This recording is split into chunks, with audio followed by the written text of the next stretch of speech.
Buenos días. Vamos a empezar con esta primera mesa y me ha tocado presentaros al moderador de la misma, que es un gran conocido aquí en Albacete. Todos los conocemos y además de profesor de la Facultad de Enfermería, es un gran amigo, es Terto. Y va a moderar la mesa sobre eutanasia y los planes de prevención de suicidio en Castilla-La Mancha. Te dejo paso y disfrutar de la mesa. Gracias. Buenos días. ¿Me escucháis?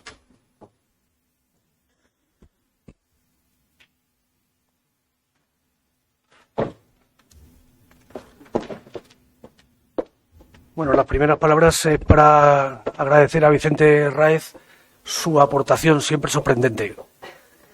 Siempre... ¿No se oye? Pues cuando os he preguntado he visto cabezas que me decían que sí. No, ahora sí. Un poquito más cerca. Ahí. Bien, pues decía que un placer escuchar a Vicente Ráez con sus aportaciones siempre sorprendentes e interesantes. Gracias. Te vengo leyendo desde hace tiempo.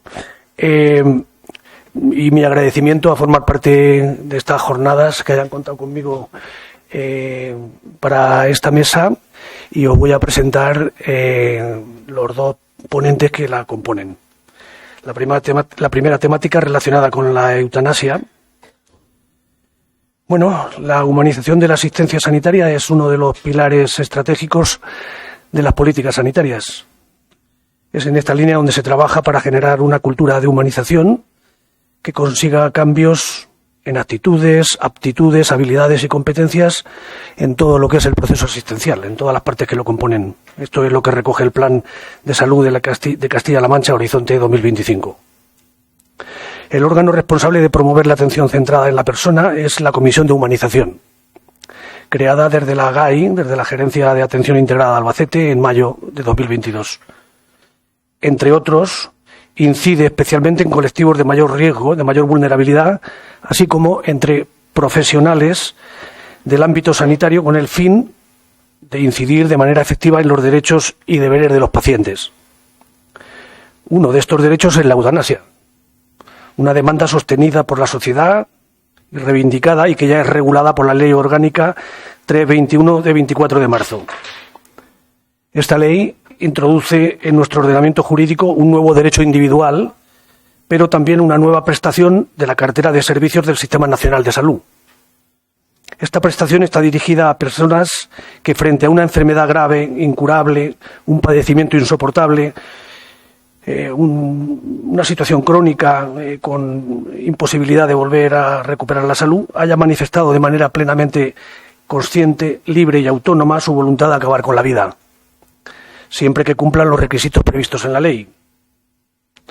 Así, con el fin de asegurar la equidad y calidad asistencial de esta prestación, se aprueba el Manual de Buenas Prácticas, cuyo objetivo es establecer un conjunto de recomendaciones que orienten a los profesionales y a las administraciones para garantizar la correcta puesta en práctica de esta ley. Para hablar de esto, para ampliar esta información, vamos a contar hoy con José Miguel García Moya, que es el responsable de la Comisión de Coordinación de la Humanización de la GAI de Albacete. Es enfermero por la UCLM, tiene en su haber que ha sido alumno mío, tiene un recorrido laboral asistencial en diferentes servicios, siendo los últimos la salud mental y las urgencias. Desde 2020 es adjunto a Dirección de Enfermería de la GAI, teniendo varias responsabilidades durante este tiempo en gestión, como profesional referente de eutanasia, gestor de casos, coordinador de atención al paciente y coordinador de humanización. Pues, José Miguel, tienes la palabra, cuando quieras. Bueno, buenos días. Bienvenidos a todos. Gracias por vuestra asistencia. Y nada, yo, como bien ha dicho Terto, me voy a centrar dentro de estas jornadas del proceso de la muerte y el buen morir, me voy a centrar en la prestación de ayuda para morir, eutanasia, que como bien ha dicho, bueno, pues es una ley orgánica del 3/2021, era una demanda histórica. Todos conocemos casos que han salido en televisión y que han sido muy conocidos, en los que han demandado durante mucho tiempo y en situaciones muy extremas el derecho a poderse acoger a esta prestación. Y llegó el día en el que en el 2021 se aprobó la ley y en estos momentos el sistema de salud lo recoge dentro de su cartera de servicios y a su vez lo traslada a las comunidades autónomas para que se proceda siempre que haya una solicitud. Deciros de esta ley que, al margen de las creencias que tengamos cada uno, de la opinión, es una ley que es un derecho más de los españoles. Es una ley garantista que no cualquier persona que lo solicite va a llegar a tener esta prestación, sino que tiene que pasar un recorrido de verificación de profesionales y cumplir unos requisitos para poderlo llevar a cabo. ¿Y quién podría solicitar esta prestación de ayuda para morir? Pues personas que, como también ha dicho Terto, personas que sufran una enfermedad grave, incurable, un padecimiento grave, crónico, imposibilitante, que provoque un sufrimiento físico, psíquico, intolerable y sin posibilidad de alivio. Mirad, los objetivos de esta ley, pues por un lado es el derecho, ofrecer el derecho a la persona que lo quiera, el derecho a solicitar y recibir esta prestación de ayuda para morir, cumpliendo siempre los requisitos y siempre sujeto a la ley. Ofrece una base jurídica ya no solo al paciente y a todo su entorno, sino a todos los profesionales que van a actuar en esta prestación de ayuda para morir. Y, por otro lado, da también base jurídica reconociendo los derechos y deberes de todos los profesionales que van a interactuar durante este proceso.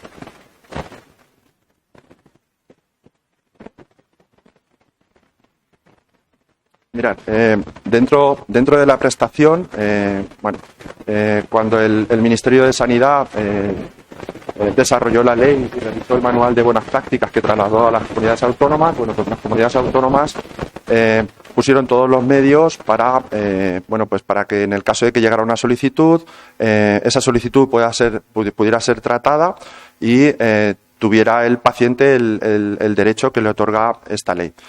La primera solicitud que realiza el paciente, es una solicitud en papel, que tiene que estar firmada, fechada, y siempre tiene que estar un profesional, esto lo veremos ahora también más tarde, tiene que ser recogida delante de un profesional dentro del sistema sanitario. Sería idóneo que este profesional, fuera un profesional que conociera al paciente, que conociera todo el recorrido de su enfermedad, pero en muchas ocasiones, pues por reticencias, por desconocimiento, incluso por objeción, este profesional prefiere apartarse y, no tiene por qué ser, el idóneo sería su médico de familia, pero que es el que más conoce al paciente, pero no tiene por qué ser exclusivamente él, lo puede hacer cualquier otro profesional, enfermería o incluso un psicólogo, un trabajador social o el médico especialista del hospital que lo está siguiendo por la patología X, ¿de acuerdo? Hay que dejar claro que la ley, como profesionales, sí que nos obliga a recoger y tramitar esta solicitud, al margen de que seamos objetores, no estemos de acuerdo con el paciente, sí que estamos obligados. Aquí hay un vacío de desconocimiento y hay profesionales que se han negado a tramitar esta solicitud porque con el pretexto de que son objetores o de que no lo quieren hacer. Que sepáis que por ley esta solicitud hay que recogerla y hay que darle trámite. Simplemente esto tampoco al profesional lo va a predisponer a nada. Es decir, simplemente es recoger la solicitud, el paciente conscientemente quiere solicitar esta prestación y el profesional lo que hace es que rubrica esta solicitud y le da trámite en el registro para que llegue, en este caso, al profesional de referencia, que ahora más tarde hablaremos, que en esta gerencia coincide que soy yo. Mirar también la revocación, ahora lo ampliaremos más tarde. La revocación también hay que tener en cuenta que durante todo el proceso, dentro de esta ley garantista, el paciente puede revocar en cualquier momento su solicitud, incluso momentos antes de la administración de la medicación para morir. En cualquier momento el paciente, puede no estar de acuerdo o puede pensar de manera diferente y puede realizar esta revocación. Hay una serie de requisitos para que el paciente se pueda acoger a esta ley. No sirve solo la solicitud, que simplemente es un trámite, pero entre los requisitos, pues el paciente tiene que ser mayor de edad, haber cumplido 18 años, tener la nacionalidad española o, en su defecto, estar empadronado al menos 12 meses en España, ser capaz y consciente en el momento de hacer la solicitud. Y hay otra modalidad que sería que si el paciente tiene incapacidad de hecho, pues haber realizado una declaración de voluntades anticipadas previas en las que recoja que, llegado el momento y su situación, que se quiera acoger a este derecho de prestación para morir. Hay una serie de plazos, que en los plazos, no voy a entrar porque hay que ir rellenando durante todo el proceso diferentes solicitudes, ir cumpliendo plazos. Simplemente por curiosidad deciros que desde la primera solicitud hasta la segunda tienen que pasar 15 días en la que hay otra segunda solicitud donde el paciente ratifica ese deseo y donde ya está acompañado por el médico responsable, que va evaluando al paciente, verifica los requisitos y que van entrando en el proceso que se llama deliberativo, en el que el médico va confirmando todos esos aspectos. Luego hay diferentes profesionales en los que también actuaremos, ahora veremos. Deciros que hay que ser especialmente exquisitos con los profesionales que trabajan en este proceso. Exquisitos en cuanto a confidencialidad, es decir, exquisitos porque se puede estigmatizar a los profesionales que actúan durante este proceso, se les puede marcar, y entonces es muy importante que, al margen de la obligación que tenemos como profesionales de guardar la confidencialidad del deseo del paciente y del proceso en el que está inmerso, pues guardar de igual forma la confidencialidad de todos los profesionales que van a actuar. ¿De acuerdo? Y luego os hablaré también ahora de la Comisión de Garantía y Evaluación. La Comisión de Garantía y Evaluación es un órgano administrativo, consultor, que desarrolla cada comunidad autónoma a raíz del Ministerio de Sanidad trasladar la ley a cada comunidad autónoma, y que está conformado por una serie de profesionales y que, como veréis ahora después, os explicaré, va a velar por el cumplimiento y por la legalidad de todo el proceso.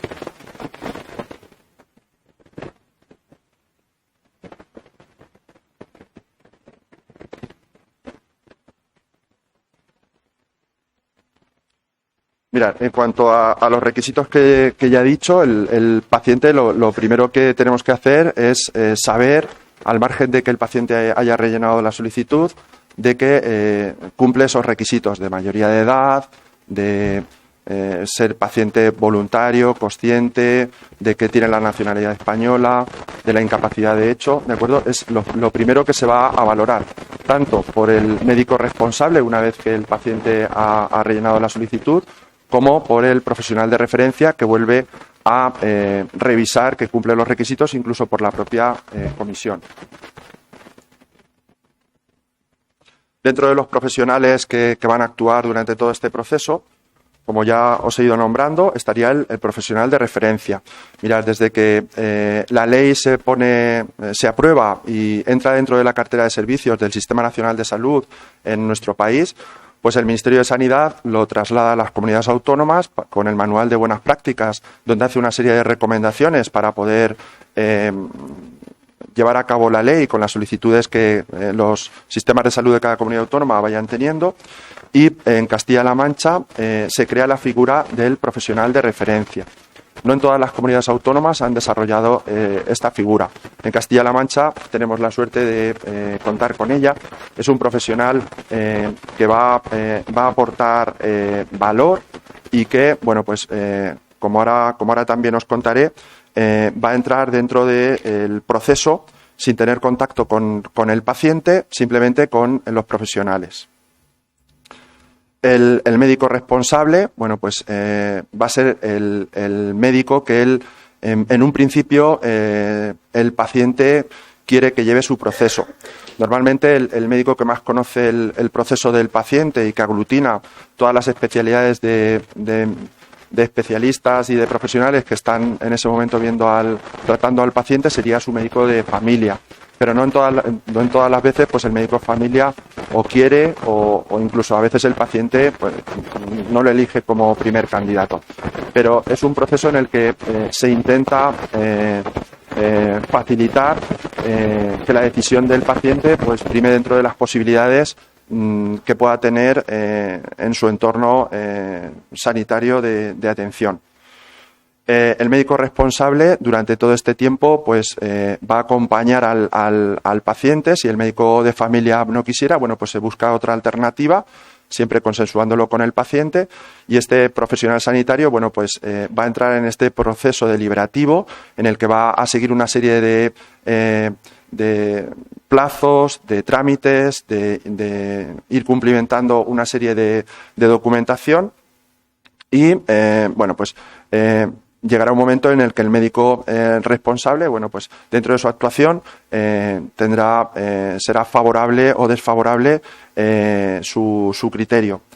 Entra también en parte dentro de este proceso deliberativo el médico consultor, que normalmente es un médico especialista que está relacionado con la patología principal que tiene el paciente, pues neurólogo, neurocirujano, oncólogo, el profesional, y que va a hacer otra evaluación al margen de la que está haciendo el médico responsable, va a hacer otra evaluación de cómo está el paciente, de su patología, y va a emitir también otro informe que para continuar con el proceso tiene que ser un informe favorable.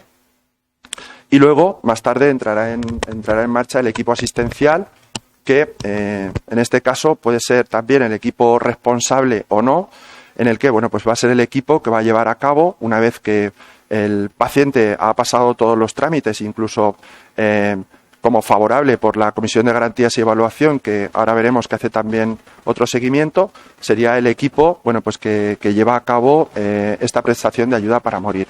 Se consensuará también con el paciente el lugar y el modo en el que, bueno, pues quiere llevar a cabo esta prestación, si es en su casa, si es en un centro sanitario, el modo de intervenir para la administración de medicación y, bueno, pues incluso se pactará con él la fecha, siempre consensuada con el equipo, para llevar a cabo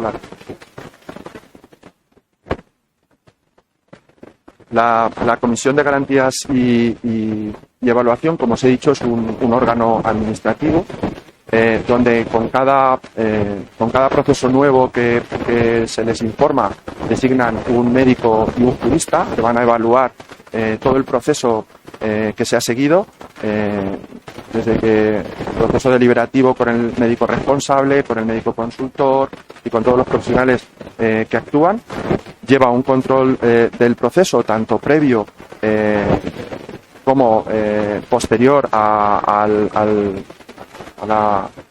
proceso de morir, y verifica que la prestación se realice de acuerdo a la ley. Esta comisión tiene la última palabra a la hora de dar el ok para que la prestación se lleve a cabo. Si en cualquier momento, al margen de la comisión, cualquiera de los profesionales que actúan dictaran tuvieran un dictamen desfavorable para el paciente siempre va a poder recurrir a esta comisión. Y si la comisión, a su vez, diera también un dictamen desfavorable para que se lleve a cabo el proceso, bueno, pues decirlo solo por curiosidad, que el paciente puede recurrir ante la jurisdicción contencioso-administrativa para poder recurrir esta decisión. Creo que le he ido dando. Mirad, no todos nosotros como profesionales sanitarios no estamos obligados a realizar la prestación acogiéndonos a la objeción, ¿de acuerdo? Esta objeción a nivel nacional no está bien nivel autonómico estamos en trámites. De hecho, hay profesionales, bueno, pues que ya su solicitud de objeción, bien realizándolo ellos a mano, bien cogiendo modelos que los colegios profesionales les han facilitado. Pero bueno, decir que está en su desarrollo y que habrá un registro único a nivel regional de profesionales objetores de conciencia en el que se puedan acoger aquellos profesionales, bueno, pues que no tengan claro que quieran participar en este proceso.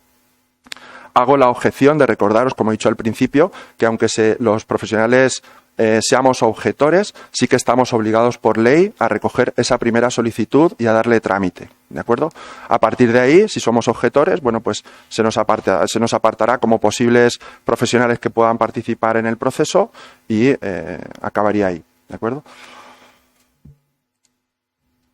Como os he dicho también al principio, el paciente es una ley garantista, aparte de todos los procesos que tiene que ir pasando, y en cualquier momento el paciente puede firmar una revocación o incluso puede firmar también que se posponga durante unas semanas, durante algún mes, la decisión, ¿de acuerdo? Incluso esta revocación la puede hacer incluso en los momentos previos a la administración de la medicación, que los profesionales en ese momento le vuelven a preguntar si el paciente está consciente de si quiere continuar con ella. Mirad, como os he dicho, el Ministerio de Sanidad, una vez que es aprobada la ley, que se incorpora a la cartera de servicios del Sistema Nacional de Salud, pues crea un manual de buenas prácticas donde hace una serie de recomendaciones a las comunidades autónomas para que lleven a cabo, bueno, y pongan a disposición todos los recursos necesarios para poder desarrollar esta ley cuando se produzca una solicitud. Comentaros que, bueno, desde la parte enfermera, en la ley, bueno, pues no recoge el papel fundamental que tiene la enfermería en el desarrollo de esta ley. Simplemente nombra a enfermería en la parte final, en la parte asistencial, cuando, bueno, pues la enfermera también puede tener un papel fundamental durante todo el recorrido, siendo enfermería, bueno, pues el profesional que más en contacto está con el paciente, o incluso el paciente, pues por la confianza que tiene, por la cercanía hacia este profesional, pues pueda tener a la hora de, bueno, pues facilitar y aportar durante todo este proceso todo lo que se necesite. De ahí, bueno, pues desde el Colegio Profesional, desde el Colegio Oficial de Enfermería de Albacete, hicimos una propuesta del manual, que luego lo podréis ver también en la mesa que hemos puesto fuera, que ha puesto el Colegio de Enfermería, en el que, bueno, pues se incluye al profesional de enfermería desde los primeros momentos y desde el proceso deliberativo, acompañando al médico responsable en todos los trámites que se necesiten.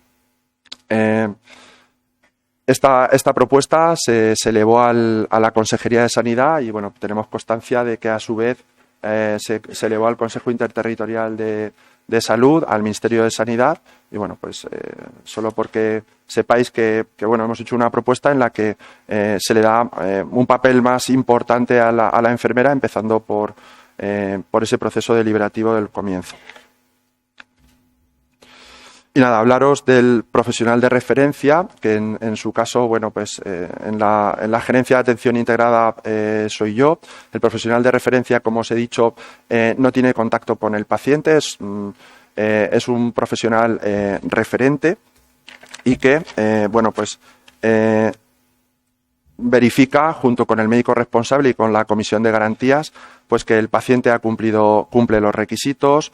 Está pendiente de que se cumplan cada uno de los plazos que va marcando la ley, coordina con el resto de profesionales, es un referente a nivel de, bueno, pues de resolver dudas, de facilitar, de ser ese referente, y es un interlocutor con la Comisión de Garantías y Evaluación entre los profesionales que están participando en el proceso y la propia comisión, ¿de acuerdo?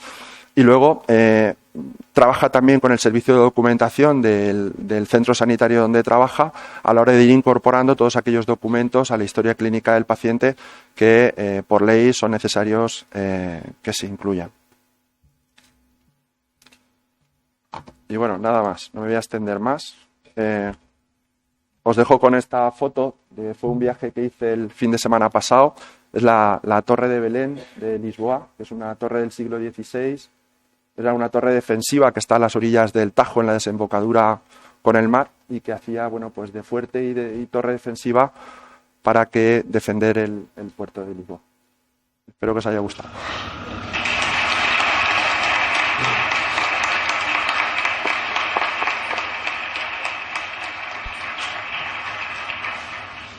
En los próximos minutos podemos plantearle cuestiones aquí al ponente. Tenemos 10 minutitos para hacerlo antes de dar paso a la segunda ponencia de la mesa.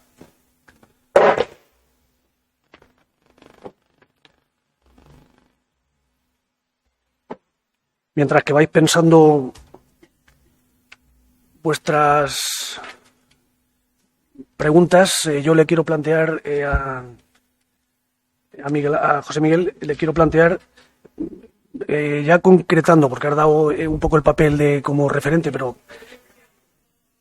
otra vez, vale, le quiero preguntar concretamente su responsabilidad como profesional referente en eutanasia. ¿En qué consiste? ¿Nos lo puedes aclarar? Bueno, pues como he dicho, como profesional referente en la gerencia, bueno, pues eres la figura que tienen los profesionales sanitarios a la hora de resolver dudas, eres el referente a la hora de, en este caso también, dentro del vacío que hay a la hora de recibir la documentación de los profesionales que hacen la objeción de conciencia, de recibirlo y de hacer un archivo. Y luego, bueno, pues ser facilitador, facilitador con todos aquellos trámites que hay que tener siempre que llega una solicitud, y bueno, pues también velas por cumplir los plazos y por resolver todas aquellas dudas que se planteen. Ser también el interlocutor, como he dicho, con la Comisión de Garantías y Evaluación a nivel regional, y bueno, pues facilitador sobre todo. ¿Es una tarea muy complicada o se resuelve con facilidad? En los procesos, la tarea más complicada es a la hora de encontrar a los profesionales que se quieran responsabilizar del proceso, sobre todo a la hora de encontrar médicos responsables que lleven el proceso, médico consultor o incluso equipo asistencial. Pero bueno, es la tarea un poco más dificultosa, pero que al final siempre se consigue implicar a los profesionales. ¿Tenemos alguna pregunta en el auditorio? Sí, allí. Hola, buenos días. ¿Tenéis? Tiene ya el micrófono, ahora te lo... Vale.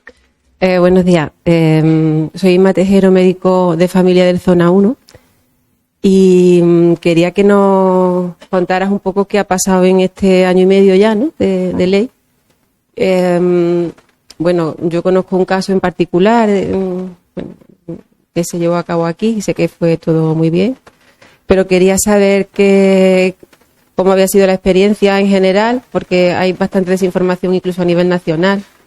Empezaba a buscar qué ha pasado en este año y medio y no hay mucha información. Me gustaría saber en concreto aquí, en nuestra gerencia, pues cuántos casos habéis tenido, si habéis tenido problemas, si se han cumplido los plazos. El tema de los plazos, yo, en mi opinión personal, los plazos son muy largos. Entiendo que, bueno, pues habrá tenido que ser así, pero 2 meses prácticamente, más de 40 días casi que siempre, ¿no? En situaciones a veces de un sufrimiento muy intenso, pues si al menos se cumplen, pero quería saber si luego a la hora de la práctica habíais tenido dificultades en esto. Y también me gustaría que comentaras algo sobre el equipo asistencial, que yo entiendo que es el equipo que finalmente ejecuta, por así decirlo, lo que es el aspecto farmacológico, que yo creo que para los médicos de familia, por lo menos para mí y para compañeros con los que yo he hablado, es muy importante, porque ahí hay que ser muy exquisitos. Son fármacos que nosotros no manejamos, y aunque nosotros estemos dispuestos a ir para adelante con este tema, a mí particularmente es es como el aspecto que siempre me ha dado miedo de todo esto, ¿no? El momento del tratamiento farmacológico, ¿no? Entonces sé que hay un equipo, o al menos se ha utilizado en alguna ocasión, que es un apoyo yo creo que es fundamental para nosotros. Y me gustaría que hablaras un poco de la cosa ya práctica aquí, de cómo lo habéis vivido. Pues mirad, como toda cosa, como todo tema que comienza, pues tiene sus dificultades, sobre todo por el desconocimiento de los profesionales. Una de las cosas que demandamos cuando se trasladó la ley con el Manual de Buenas Prácticas a la Comunidad Autónoma fue la formación. La formación empezando por los profesionales que íbamos a tener que empezar a mover todo el engranaje, los profesionales de referencia, incluso los profesionales de la propia dirección a la hora de pues tener que preparar todo lo necesario para poder llevar a cabo esta nueva prestación dentro de la cartera de servicios. Nuestra experiencia, voy a obviar los casos que hemos tenido, porque no sé si estoy autorizado para hablaros de casos, incluso de solicitudes.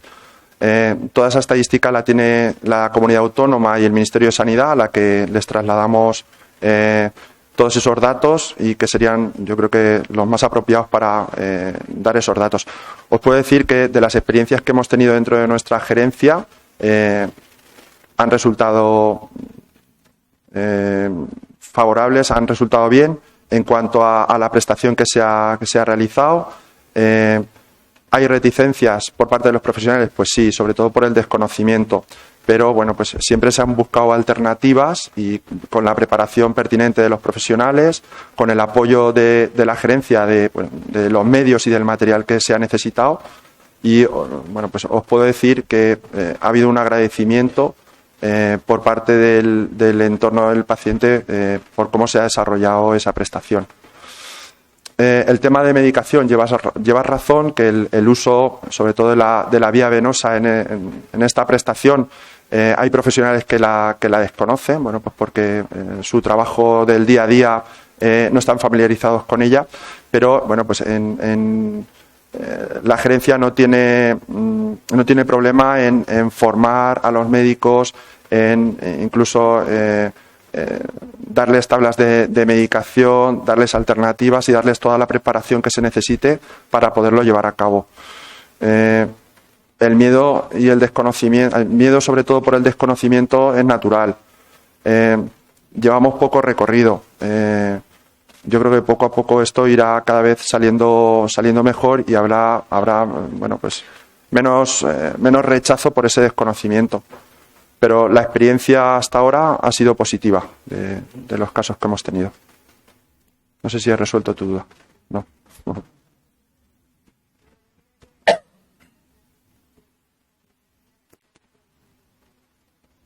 El equipo asistencial es el equipo que va a llevar a cabo el proceso de la muerte.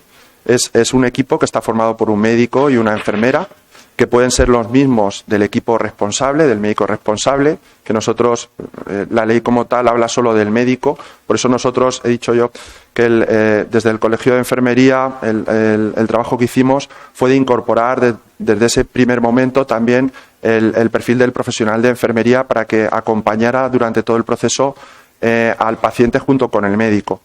Ese equipo asistencial puede ser ese mismo equipo que va a llevar todo el proceso deliberativo, o ese equipo también, llegado el momento, puede objetar y pasar a un segundo equipo que sería el equipo asistencial. El equipo asistencial lo forma el médico y la enfermera y son los que, bueno, pues si no conocen al paciente y es un equipo nuevo que se establece por la objeción de los anteriores, pues van a tener una serie de conversaciones con el paciente, va a haber un traslado de información por parte del anterior equipo y son los que van a llevar a cabo el proceso como tal, ¿de acuerdo? Son los que, bueno, pues van... Dime. Ah.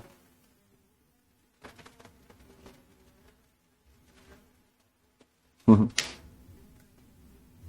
Uh-huh.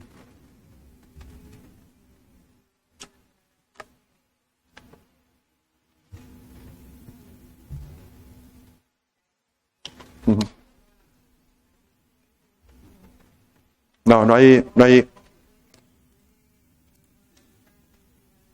Claro, no hay un equipo establecido como tal, pero llegado el caso, bueno, pues hay que estudiarlo, hay que ver la forma en la que se va a hacer. No es lo mismo realizar esta prestación en un domicilio que en un centro sanitario, pero que incluso en el centro sanitario, aunque el equipo sea un equipo de un centro de salud, también se puede llevar a cabo. Pero a lo que me refería es que independientemente de la práctica que tenga ese equipo asistencial en cuanto al manejo de medicación, desde la gerencia siempre hay un apoyo a la hora pues de aconsejar cómo hacerlo, de la forma que hay que hacerlo, qué medicación hay que administrar, qué utilizar en caso de que ocurran ciertos escenarios, ¿de acuerdo? Y es muy importante, como he dicho, mantener la confidencialidad de esos profesionales que actúan por la estigmatización que luego puede conllevar por parte de incluso el resto de sus compañeros. ¿Por aquí queríais hacer otra pregunta? Hola. Hola. Buenos días, me llamo Virtudes, soy enfermera especialista en salud mental y por aspectos diversos trabajo bastante en temas relacionados con la muerte. Y estoy preparando una sesión para el 7 de febrero en el Hospital de Almansa, que es donde trabajo. Y cuál fue mi sorpresa, que enfermería no tiene acceso para a través del mambrino conocer quién tiene las voluntades anticipadas cumplimentadas. Entonces me llamó muchísimo la atención y más aún pensando que era algo de ámbito de nuestro hospital cuando me comunicaron que era de ámbito regional. Entonces, aprovechando esta plataforma, pues ¿qué pasos se pueden dar para favorecer que podamos tener esta información tan relevante? Ese perfil, para saber voluntades anticipadas, tienen acceso los médicos. Es una de las reivindicaciones que nosotros también hemos hecho, sobre todo cierto perfil de enfermería que está trabajando con pacientes, en este caso, tendría que tener también acceso a estas voluntades anticipadas que vienen recogidas en la historia clínica del paciente. Se está trabajando en ello para dar acceso. ¿Alguna pregunta más? No se oye. Bueno, primero darte la enhorabuena. Gracias. Somos compañeros, hemos sido de salud mental, pero también he sido enfermera de la tercera planta de cardio, neumopaliativo, sin medicina interna, por ahí ha pasado todo, menos geriatría, que en realidad todo el perpetuo es un geriátrico. Me parece fenomenal esta ley, pero yo encuentro que es muy lenta, hay muchísima burocracia. Entonces te encuentras, y hablo por mi experiencia con mi padre, que murió en el perpetuo, era un enfermo con una insuficiencia renal en grado 4, diabético, con una demencia, no sabemos si era Alzheimer o una demencia por la diabetes que tenía y tal. Bueno, el caso es que él ingresó y estuvo 8 días muriéndose. Yo he trabajado en paliativos por la noche, como sabes. Y yo he sentido una impotencia horrible, porque yo he visto a mi padre ahogándose todos los días, haciéndole toracocentesis porque no podía respirar. Y era candidato a estos cuidados paliativos, ¿vale? Entonces depende un poco también del médico que haya, ¿no? Cómo trata o no este paciente. La familia estábamos absolutamente angustiados porque mi padre no iba a salir vivo de allí. Y yo, la verdad, que sentía una pena infinita porque he trabajado en la planta de la tercera más de 10 años, he hecho lo habido y por haber, y luego llega mi padre ahí y no puedo hacer nada.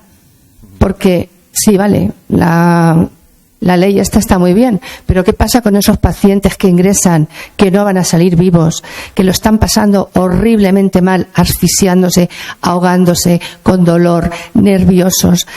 Horrible, José Miguel. ¿Qué pasa con esto? ¿Esto se va a agilizar alguna vez para que los médicos, no dependa del médico, sino que dependa de las voluntades del paciente? Mi padre no las tenía, pero de la familia y del buen criterio del médico, que sabe que ese paciente va a morir en 3, 4, 5 días arriba abajo, pero que es un horror. 8 días son toda una vida. O sea, le sobraba a mi padre un día de ingreso y punto. Y a mí me gustaría saber si esto hay algún, no sé, si se ha planteado alguna vez o pensáis que se podrá plantear o cómo se va a tratar a nivel de estas personas que ya están ingresadas, que bueno, que tienen las horas contadas, pero que se hacen muy largas. Gracias. Gracias por tu pregunta.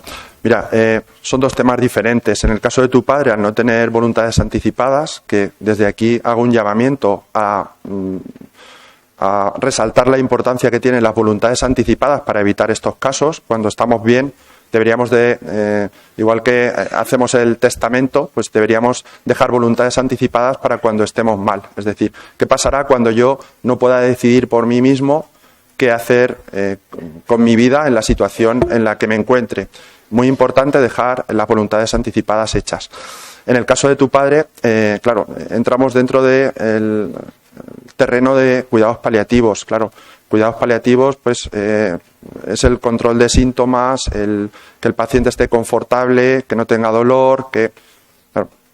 Y luego, mirar, dentro del proceso de la prestación de ayuda para morir, contestando también a tu pregunta, que no te la he respondido, es un periodo, más o menos largo según se vea, aproximadamente es mes y medio, 2 meses, si se van siguiendo todos los plazos. Pero para determinados casos extremos, que incluso posiblemente si siguiéramos todo ese proceso, el paciente fallecería antes, hay excepciones para acortar los plazos y que esos plazos, hablándolo con la Comisión de Garantías, se acorten y se puedan hacer antes. Pero sí que tiene que seguir todos los plazos, todos los requisitos que dicta la ley para que se pueda producir.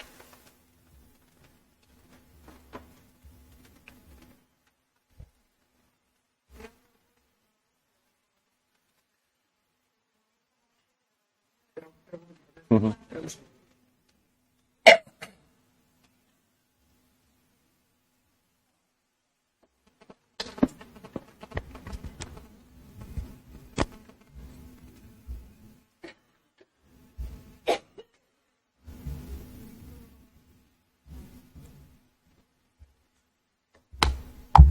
Que he dicho que me había propuesto no hablar, pero testimonios como este me hacen saltar, no lo soporto, ¿no? Me avergüenza que estemos aquí un grupo de profesionales, que una compañera y enfermera tenga que soportar 9 días de una agonía que se podía resolver desde el primer ingreso, que siga el sistema sanitario dependiendo de quién nos toca y que sigamos sin trabajar en equipo, que la formación se dé, la receta de la paella te la den con los ingredientes delante, ¿no? Que haya una ley tan seria como esta y que dependa del momento, de quién le toca, de a quién le llega, de la voluntad, de cuándo me llega esa información, de cuánto tengo esa formación. Me parece absolutamente vergonzoso, ¿no? Y creo que este es el foro para hacer visible el suicidio y para hacer visible también que de una vez deberíamos coordinarnos, trabajar para y por el paciente y dejarnos nuestros egos y nuestras historias en nuestras casas. Estoy totalmente de acuerdo contigo. Creo que nos podemos sentir afortunados porque de unos años para acá los cuidados paliativos también se han desarrollado y hemos conseguido muchos logros que hace 40, 50 años, bueno, pues sabéis que la gente se moría con dolor, habían agonías muy largas. Se han conseguido muchos logros, hay mucho también por hacer. Tal vez a lo mejor habría que darle una vuelta a todo el proceso de cuidados paliativos, ¿de acuerdo? Pero vuelvo a resaltar la importancia que tiene las voluntades anticipadas cuando estamos bien, cuando incluso somos jóvenes, de dejar nuestro testamento vital para cuando no lo estemos, incluso cuando no podamos decidir, para que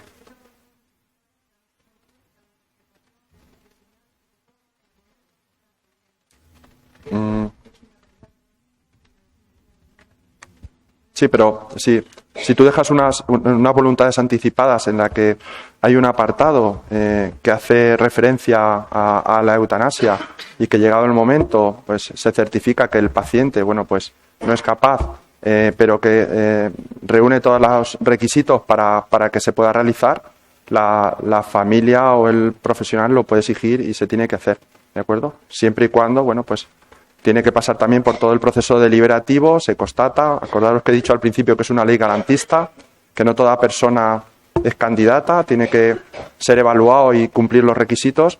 Y si es así, un profesional podrá estar en desacuerdo, pero habrá profesionales que sí que lo quieran hacer, ¿de acuerdo? Siempre nos vamos a encontrar, daros cuenta de que es una ley muy polémica, en la que entran creencias religiosas, creencias morales, éticas, profesionales, ¿de acuerdo? Pero para eso también está la objeción, es decir, el profesional que no quiera participar en el proceso, pues libremente objeta y se aparta y deja a otros profesionales que sí que lo quieran hacer, ¿de acuerdo?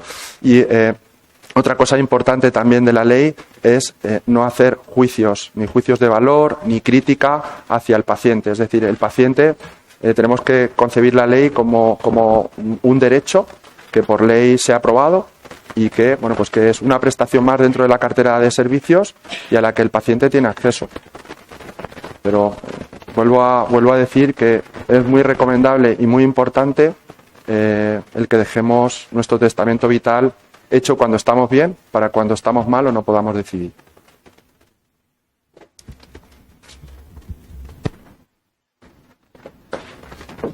Bueno, muchas gracias, José Miguel, por poner un poco de luz en esto de la legislación.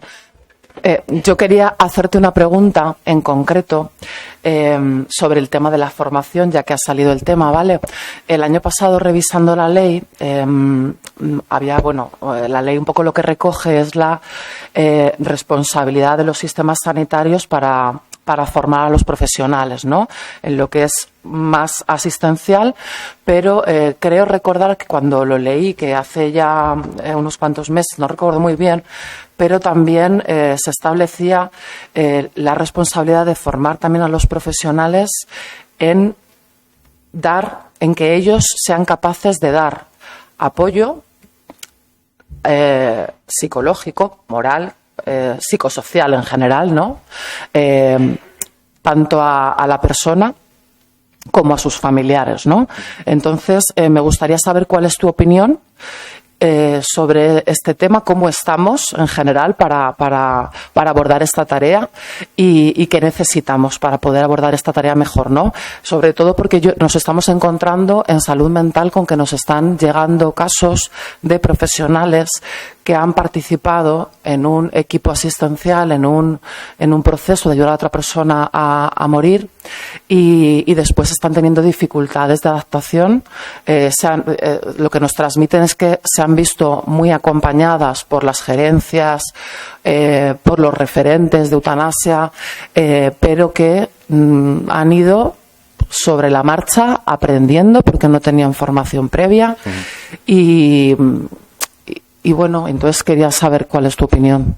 Mira, lo he comentado al principio, que cuando se planteó en las gerencias el tema de desarrollar esta prestación en la cartera de servicios, una de las cosas que reivindicamos los profesionales que de alguna manera íbamos a tener responsabilidad en todo esto fue la formación. De hecho, bueno, pues comenzó a final de año a darnos formación a nivel de Consejería de Sanidad, se hicieron cursos, se han puesto también cursos a disposición de los profesionales que han tenido un éxito bajo, ¿de acuerdo? Y bueno, pues como todos los empieces, pues tiene su dificultad, sus carencias.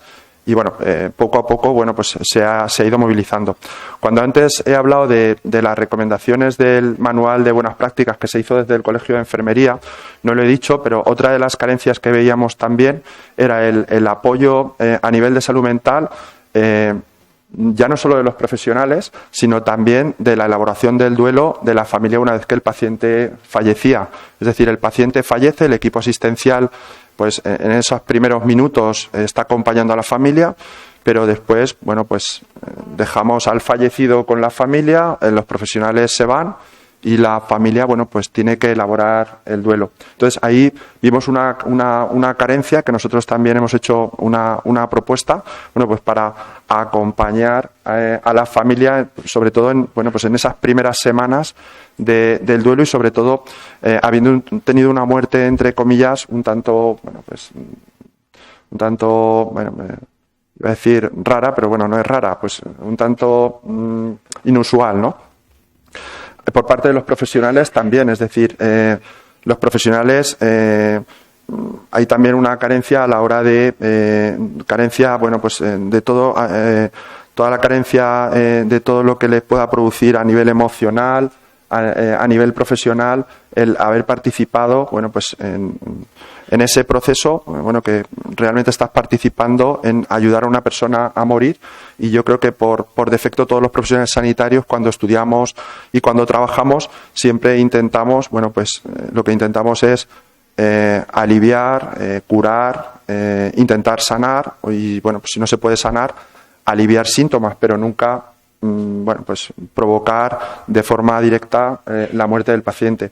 Es una de las propuestas que se hizo a través del Colegio de Enfermería, pero bueno, yo creo que es una de las carencias que tiene ahora mismo la ley y que, bueno, pues poco a poco yo imagino que se irán poniendo cauces para solventar esa carencia. Claro, es que a mí, cuando me han llegado casos en las que, profesionales con los que he hablado que han participado en procesos de eutanasia, un poco lo que me han transmitido es que cierto que no tenían formación en cuanto a lo que es más asistencial, pero claro, yo tampoco he sabido informarles de qué formación había disponibles para ellos. Y en realidad a la conclusión que finalmente han llegado y yo he llegado es que lo que demandaban más bien era no formación en lo puramente asistencial, los protocolos, los documentos, porque eso al final, quiero decir, son trámites burocráticos, sobre todo en la parte más posterior de tener espacios para luego poder compartir con otros profesionales esas vivencias que habían tenido, aprender de compañeros y en concreto estos profesionales con los que yo recientemente, con los últimos que hablé, están organizando precisamente una sesión clínica para compartir su experiencia con los compañeros de su centro de salud, que probablemente tenga mucho éxito, porque demandaba más eso, ¿no? El poder compartir experiencias ya a nivel de cómo lo habían vivido y de qué, ¿no? Más a ese nivel, ¿sabes? Pues lo recogemos como experiencia. Muy brevemente. Nada, recogemos el guante de esa experiencia y bueno, la trasladaremos también aquí a la posibilidad de la gerencia. Muy bien, muchas gracias. Parece obvio que hay que seguir dándole vueltas a la humanización y al buen morir y a la cartera de servicios asistencial con el reconocimiento de derechos y el escaqueo de algunos profesionales para hacer un buen trabajo.